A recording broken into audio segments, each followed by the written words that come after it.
Bonjour à tous, c'est Dany de Partageons. Donc aujourd'hui, je voulais vous présenter mon top 3 des deck building que j'ai à la maison. Alors pour ceux qui ne connaissent pas ou peu le deck building, le principe c'est avec des cartes de base souvent similaires entre les différents joueurs, ou alors des fois asymétriques, on verra dans un jeu en particulier du top, on va aller acheter d'autres cartes, souvent plus puissantes, qui rapportent plus de points de victoire, etc. Et l'objectif étant de créer son deck et le gérer, en détruisant des cartes, en piochant des cartes, voilà. Donc on épure son deck, on le gère comme on le peut, et comme on le souhaite, et dans l'objectif d'avoir le maximum de points de victoire. Dans les deck building que je vais vous présenter, c'est des deck building avec des cartes qui ne bougent pas, qui seront toujours les mêmes. Il y a d'autres deck building qui existent, à la Magic par exemple, qui proposent des achats de cartes où on construit son deck en amont et par la suite on va jouer et aller chercher souvent des combos et des cartes à l'intérieur de ce deck là qui a déjà été préconstruit auparavant. Deck building, j'ai choisi de parler du top 3 de deck building parce que c'est la mécanique de jeu que j'apprécie le plus utiliser en jeu de société. Celle aussi où je la trouve peut-être moins difficile, en tout cas pour moi. Le deck building pour moi a beaucoup d'avantages, a des avantages sur l'aspect de pouvoir faire beaucoup de combos. Quelque chose que j'apprécie beaucoup, et surtout la plupart du temps des cartes sublimes avec des illustrateurs qui font un travail de dingue. Avec beaucoup d'opposition avec les personnages, on verra qu'il y a des possibilités aussi de jouer à des deck building en coopération. Mais effectivement, le deck building est vraiment une mécanique que j'apprécie. On va dire le point négatif de cette mécanique, c'est que assez vite on peut se retrouver avec des cartes qu'on connaît, surtout avec les jeux que je vais vous présenter. Et le point négatif, c'est qu'on a tendance à vouloir acheter beaucoup d'extensions pour rajouter des cartes, rajouter des mécaniques, etc.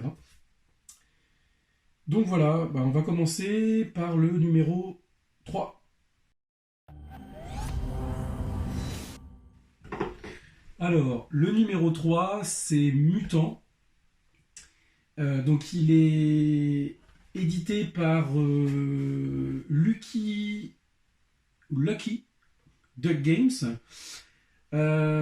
C'est un jeu de deux auteurs que je mettrai en dessous là, parce que je vais éborgner leur nom.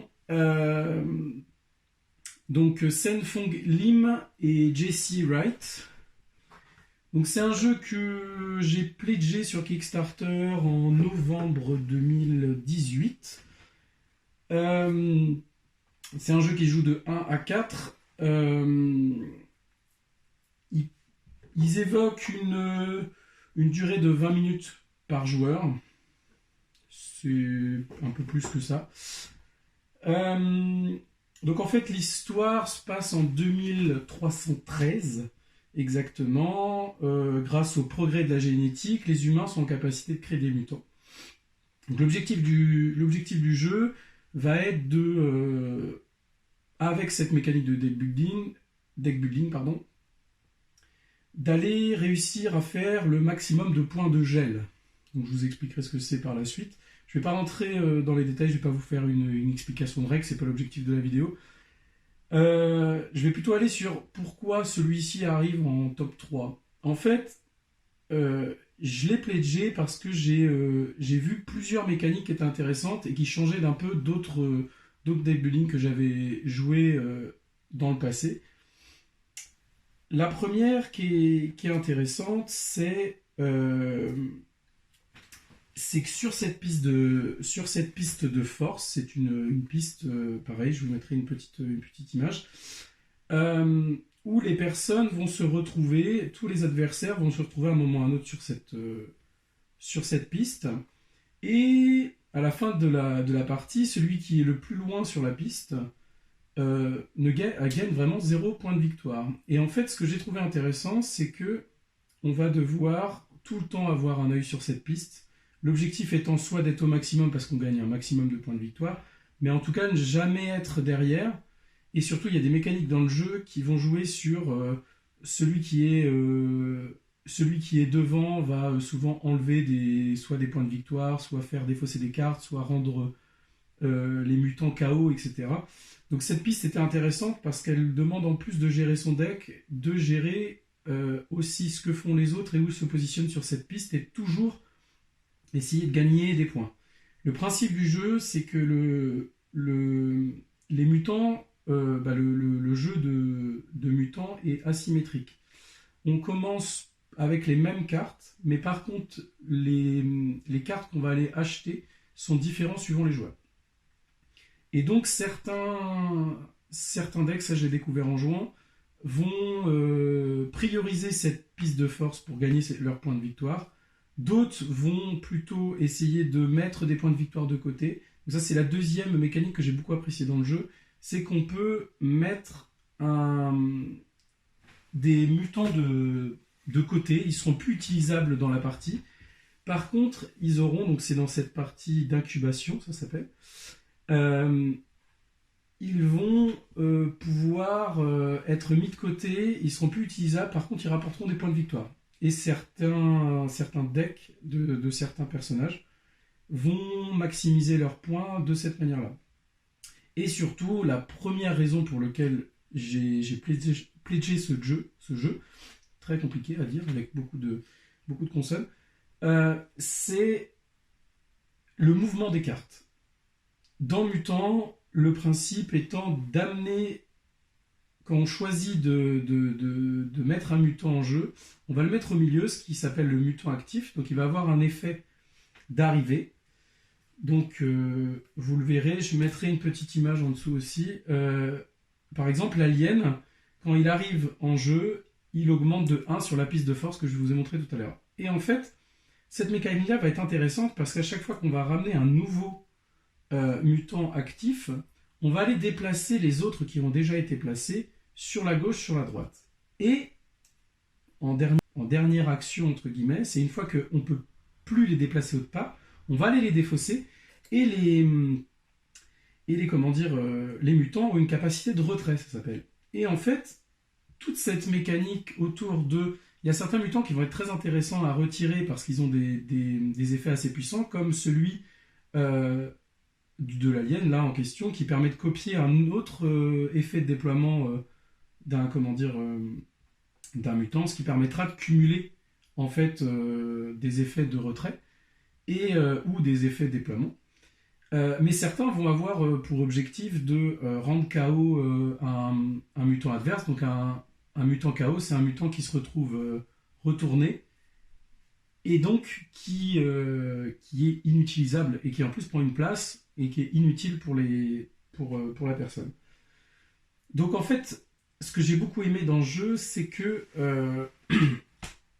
on changeait un petit peu du deck building classique où les cartes sont posées, on achète dans une rivière, et c'était un petit peu innovant dans le déplacement, et ça demande plus de gérer, en plus de son deck, de gérer le déplacement sur la piste de force, mais aussi sur le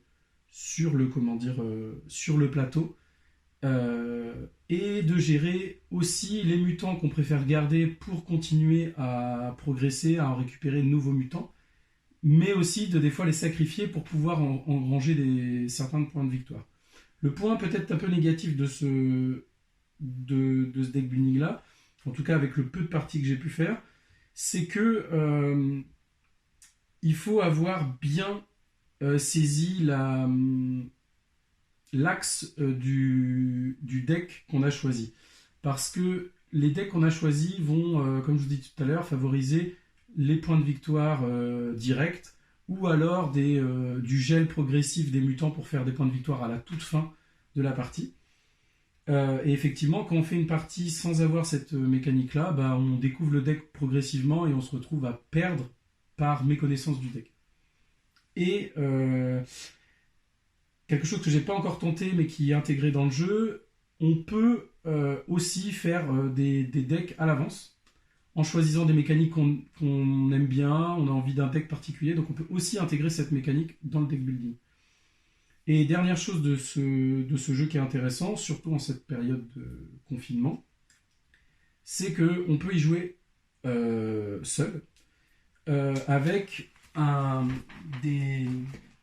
des decks de monstres, entre guillemets, qu'on va devoir battre avec une mécanique un petit peu différente, parce que l'adversaire fictif va faire des actions tout au long du tour.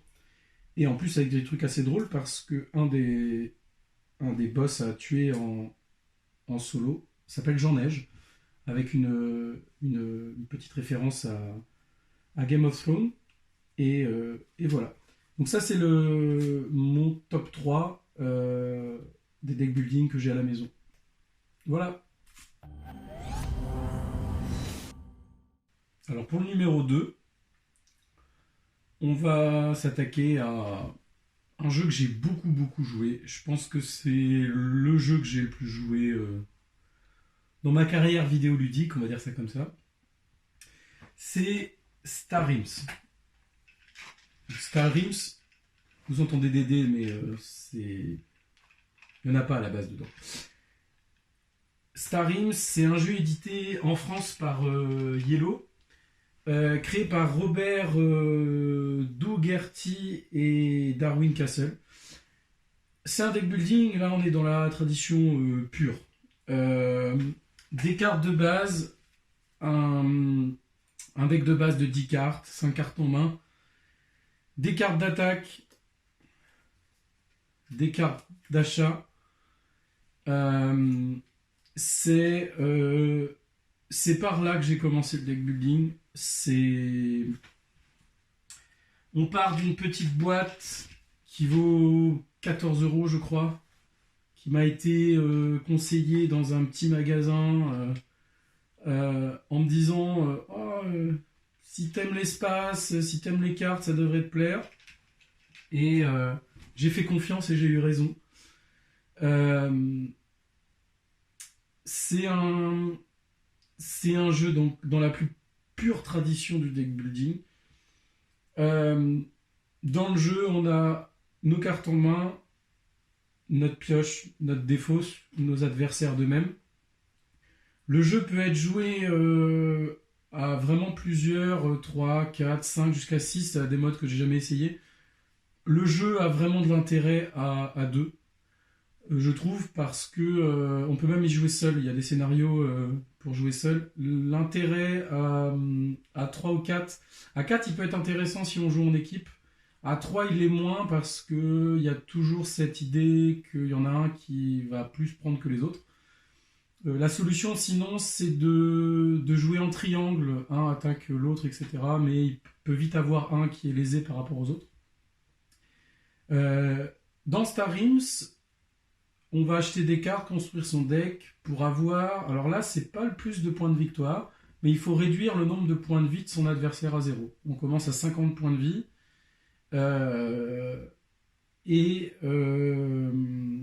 L'objectif étant d'aller à 0. Dans le jeu, il y a 2 types de cartes. Les vaisseaux, c'est des cartes qui vont être jouées pendant notre tour. Donc à Star Realms, on joue toutes nos cartes. On ne garde pas de cartes en main, etc. On joue tout. Les vaisseaux vont être joués une fois que leurs effets sont faits, etc. Ils vont être défaussés.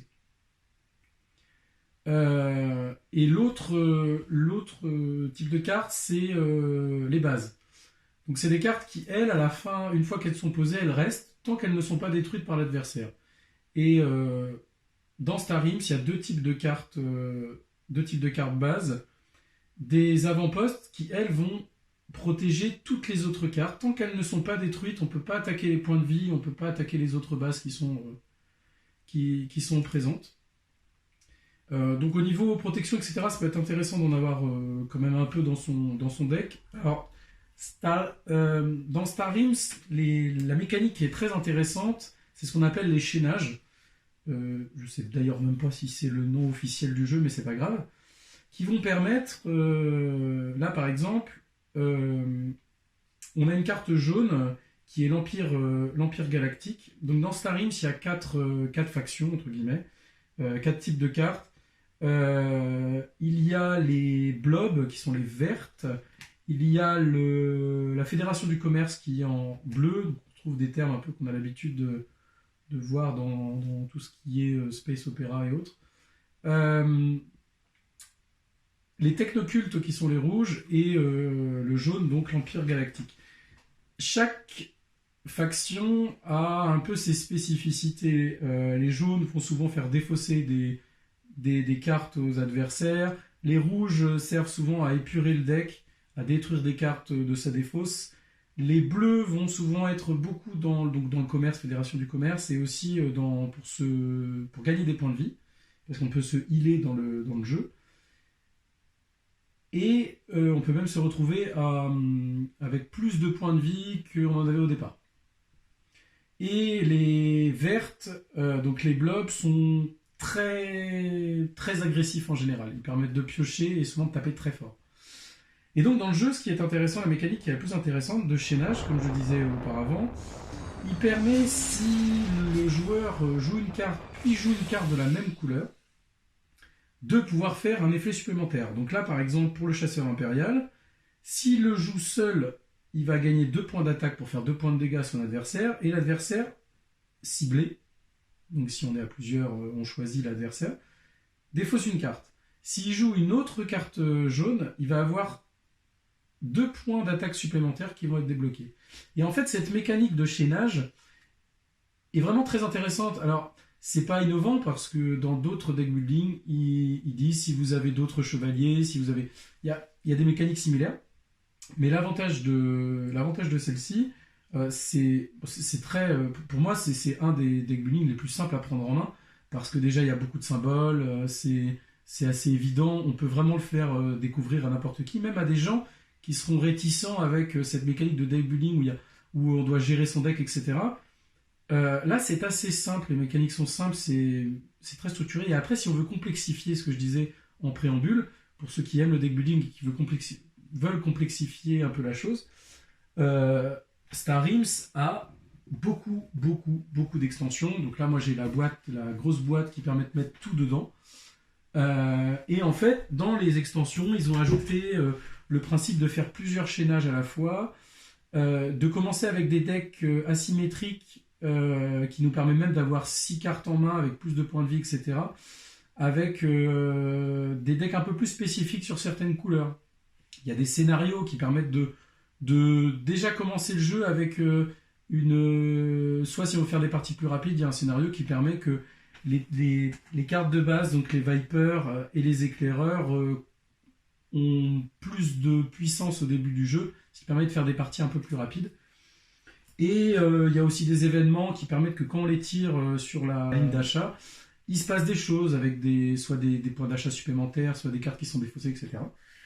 Donc c'est vraiment un jeu que j'apprécie vraiment beaucoup. Peut-être pas particulièrement prendre les cartes, je les ai achetées progressivement. J'ai participé à certaines campagnes Kickstarter, dont une que j'attends, et ils sont pas très très bons pour la communication de leur campagne Kickstarter. Par contre, toutes les extensions sortent en français et sortent en boutique.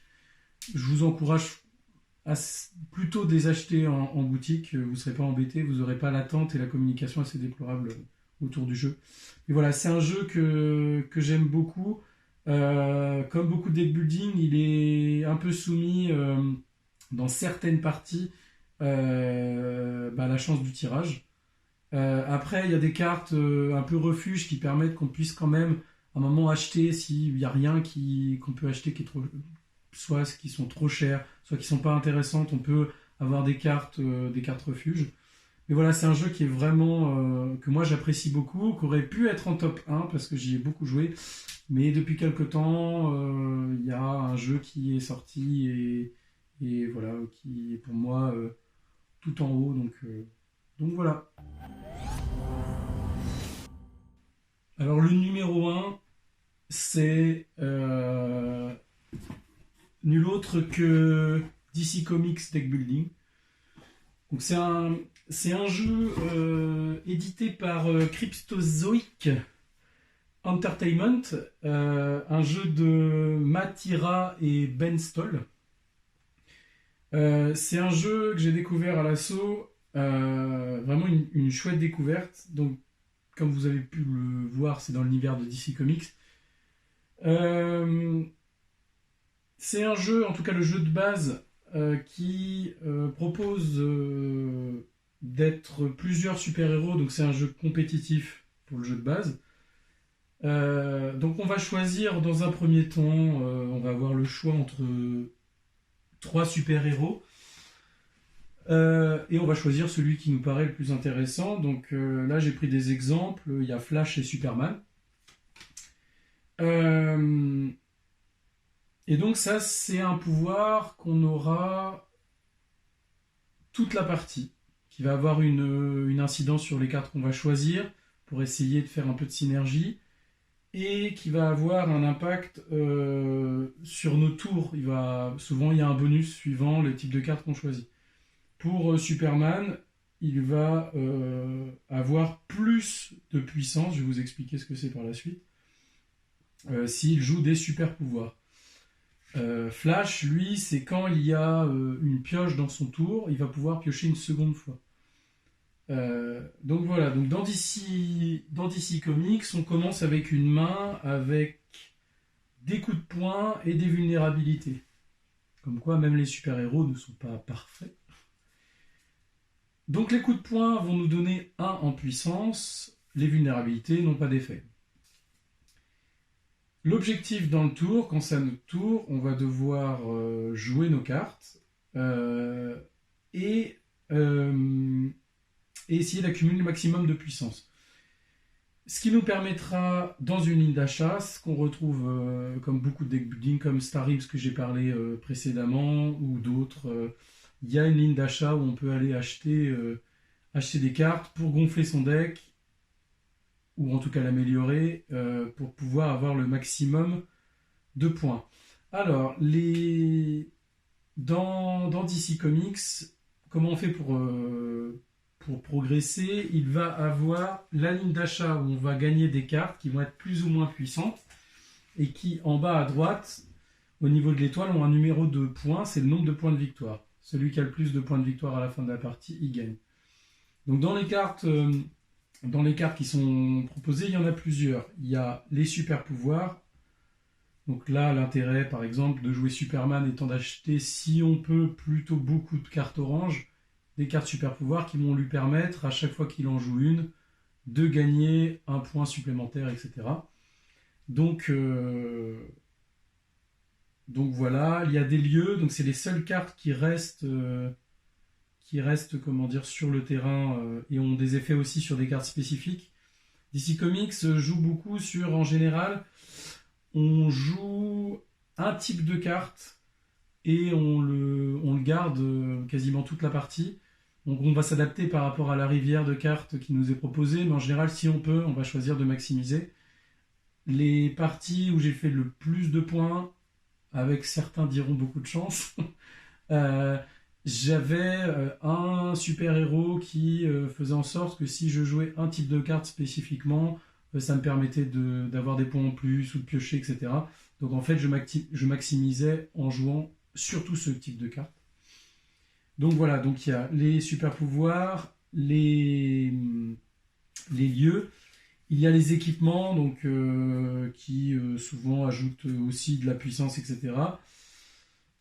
Des héros qui ont souvent un effet particulier, et les super vilains. Les super vilains ajoutent de la puissance et souvent des attaques. Donc les attaques dans le jeu, donc ça c'est les vilains, pardon. Donc la puissance c'est ce qui va servir à acheter d'autres cartes. Donc là c'est ce qui est demandé pour l'acheter. Par exemple là pour Solomon Grundy, ça demande 6 de puissance pour pouvoir l'acheter. Et les vilains en général peuvent avoir aussi des attaques. Dans le jeu, il y a des techniques où on peut se défendre, et ça peut être vraiment positif de se défendre. En général, on défausse une carte, celle où il y a une défense, Et si on a des fausses, il y a un effet qui se passe. Ça nous permet des fois de piocher des choses supplémentaires, etc. Pour éviter d'avoir des attaques qui sont assez punitives dans le jeu. Et l'autre moyen de gagner des points de victoire, qui est d'ailleurs la plus grosse source de points de victoire dans le jeu, c'est de battre les super vilains. Donc en fait, les super vilains, c'est une pile. Dans le jeu, il doit en avoir, je sais plus si c'est 12, je crois.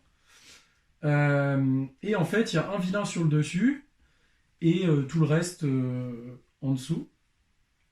Et le jeu se termine quand le dernier super vilain a été battu. Pour battre un super vilain, il faut avoir le nombre de puissance qu'il y a en bas. Donc en fait, le super vilain, il est acheté comme n'importe quelle carte. Sauf que quand on l'a en main, il fait beaucoup de points de victoire. Là, par exemple, Lex Luthor en fait 5. 5 points de victoire à la fin. Et surtout, quand on va le jouer, là, par exemple, il nous permet de piocher 3 cartes dans un deck building. C'est juste énorme. Et les super vilains, là, par exemple, s'il y avait eu un super vilain au-dessus qui avait été acheté par un joueur, au moment où Lex Luthor est révélé, il fait une attaque. Donc là, chaque joueur gagne une carte faiblesse par vilain présent dans la réserve. Les cartes faiblesses sont des cartes qui valent -1 à la fin de la partie, donc il ne faut pas spécialement beaucoup les accumuler. Et donc s'il y a beaucoup de vilains dans la réserve à acheter, ça peut être vraiment punitif. Et donc il y a une attaque à chaque fois. Quand les super vilains, quand un adversaire achète un super vilain, en général il se met bien parce qu'il gagne beaucoup de points de victoire à la fin. Il gagne une carte très puissante. Et en plus, en général, ça attaque Alors, ça attaque tout le monde, par contre. Ça n'attaque pas que les autres joueurs. Ça attaque vraiment tout le monde. Mais ça peut être vraiment punitif. Et donc, l'objectif va être de récolter un maximum de super vilains jusqu'à que la pile soit finie et qu'on compte les points. En général, toutes les parties, celui qui a le maximum de super vilains gagne la partie. Et donc DC Comics est vraiment chouette parce que déjà il y a beaucoup de cartes. Alors là avec des amis on a acheté toutes les boîtes ensemble parce qu'on y joue souvent ensemble. Donc on a toutes les extensions qui existent en tout cas au jour d'aujourd'hui avec le jeu. Et même le jeu de base est vraiment très très chouette. On a déjà de quoi beaucoup s'amuser parce qu'il y a beaucoup de super-héros. Donc on peut déjà changer régulièrement de super-héros pour essayer de prendre une stratégie légèrement différente, etc. Les super-vilains vont jouer aussi parce que on ne les prend pas tous. Il y en a qui sont récurrents, mais on ne les prend pas tous. Et ça change vraiment l'image de la partie. Et après, les extensions ajoutent vraiment des choses très intéressantes. On peut changer, c'est-à-dire passer du côté des super-vilains à battre des super-héros. Il y a des modes coopératifs. Il y a des modes on va dire, d'opposition à 2 joueurs, avec même certains modes qui permettent d'avoir un traître, donc un jeu coopératif, mais en même temps avec un traître qui, lui, a son objectif unique, etc. Donc voilà, je l'ai mis en top 1 parce que c'est devenu mon nouveau Star Realms un peu, c'est-à-dire que j'y joue dès que je peux, en tout cas, j'essaye de faire des parties. Et j'y prends vraiment beaucoup de plaisir. Donc voilà pour le top 3 de mes jeux. Donc en 3e Mutant, qui a été une jolie découverte, qui n'est pas le jeu que je préfère, mais en tout cas qui a des mécaniques un peu innovantes. Star Realms qui est un peu mon bébé, j'ai découvert, c'est par là que j'ai un peu commencé aussi, pas le jeu de société, mais vraiment le deck building. Et DC Comics qui est un peu le nouveau deck building que j'aime beaucoup, qui apporte plein de petites choses, et la boîte que j'ai, avec toutes les extensions, j'ai pas encore tout lu, j'ai pas encore tout essayé, mais il y a des choses vraiment chouettes qui vont être sympas à découvrir. Et voilà, on aurait pu en citer d'autres dans le top 3. C'est pour ça que je vais vous mettre un peu les mentions honorables des jeux que j'ai beaucoup aimé jouer, mais que je n'ai pas. Le top 3 était destiné à mettre des jeux que j'ai à la maison. Là, je vais vous parler d'autres jeux que j'ai pu jouer à côté qui sont vraiment intéressants pour mettre cette mécanique de deck building en avant. Alors, dans les mentions honorables, il y a un jeu, c'est pas celui que je préfère, mais je peux pas lui enlever les mécaniques qu'il a apportées, c'est Clank, qui est un deck building vraiment intéressant parce qu'il amène du déplacement de personnes. On doit récupérer des trésors au fond d'une grotte, dans les abysses, etc. Et il faut remonter ce trésor en essayant de récupérer le maximum d'argent, de points, de choses comme ça. Et en faisant le minimum de bruit, parce qu'en général, il y a un dragon ou une bestiole des profondeurs qui n'aime pas spécialement le bruit, et qui nous enlève des points de vie si on fait trop de bruit.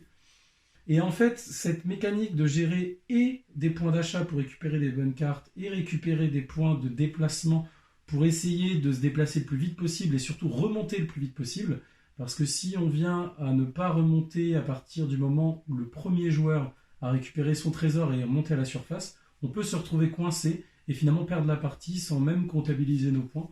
Et c'est vraiment quelque chose d'intéressant et qui en plus, les extensions ont ajouté aussi des déplacements un petit peu différents, etc. Donc c'est un jeu qui est assez chouette que je joue de temps en temps. Et après en deck building, un gros coup de cœur que j'ai pas mis dans le top 3 parce que je l'ai pas à la maison, mais j'y joue assez régulièrement. C'est A&11 End. Je le prononce très très mal, mais c'est pas grave. Donc c'est un deck building coopératif et plus particulièrement la version Legacy que je joue avec 3 amis qui est tout simplement génial parce qu'on joue au jeu de base qui est déjà très bien en coopératif avec des sorts à acheter, etc. avec un monstre souvent assez bourrin. J'ai fait des parties très punitives où on s'est pris une fessée monumentale. Et là, le principe du Legacy, c'est vraiment qu'on va continuer toute notre épopée avec différents monstres qui vont arriver, des nouvelles mécaniques, voire même des choses qui rajoutent dans la règle. Nos personnages évoluent, ont des sorts supplémentaires, etc. Alors c'est une découverte. Déjà, le Legacy, je ne connaissais pas, je l'ai découvert avec ce jeu-là. Mais le jeu a apporté quelque chose de vraiment chouette parce que maintenant, on ne fait plus que le scénario en se disant le but étant de battre le monstre, mais c'est aussi de gérer nos ressources. Dans le jeu, il y a des monstres qui peuvent évoluer. Si on décide de les faire trop évoluer rapidement pour éviter de prendre des malus aujourd'hui, on les payera un moment ou un autre. Et en général, c'est très violent par la suite. Donc voilà, A&11 End est vraiment un coup de cœur, mais je ne l'ai pas mis dans le tome 3 parce que je ne l'ai pas. Mais par contre, je conseille à tout le monde de l'essayer. Et si les gens peuvent l'essayer en Legacy, vous trouvez 3 potes sympathiques avec qui vous n'allez pas vous taper dessus parce qu'il y a 7 ou 8 scénarios. Donc ils demandent de faire plusieurs soirées d'affilée. Ça compte, on pourrait dire, à peu près 3 heures, 3 heures et demie de partie à chaque fois. Mais vraiment une chouette découverte. Donc voilà. Je sais pas si j'ai pu faire l'ambassadeur du deck building, mais c'est une mécanique que j'adore. Je vous conseille d'essayer les jeux que j'ai proposés dans le top 3. C'est personnel, c'est mon top 3 à moi. Il y a plein de gens qui vont parler de Dominion, par exemple, qui est l'ancêtre du deck building dans sa forme, on va dire, contemporaine, un peu à la Star Realms, etc. J'y ai joué, j'ai apprécié, mais ça me parle moins. Il y en a sans doute plein d'autres. Là, voilà, c'est mes coups de cœur, ceux que j'ai achetés, ceux que... Voilà, c'est vraiment, si je devais vendre des jeux, ceux-ci, je les vendrais pas, ils resteraient là parce que c'est des jeux que j'apprécie sortir très régulièrement. Donc voilà, je vous souhaite une bonne journée, amusez-vous bien, prenez soin de vous et à bientôt. Ciao!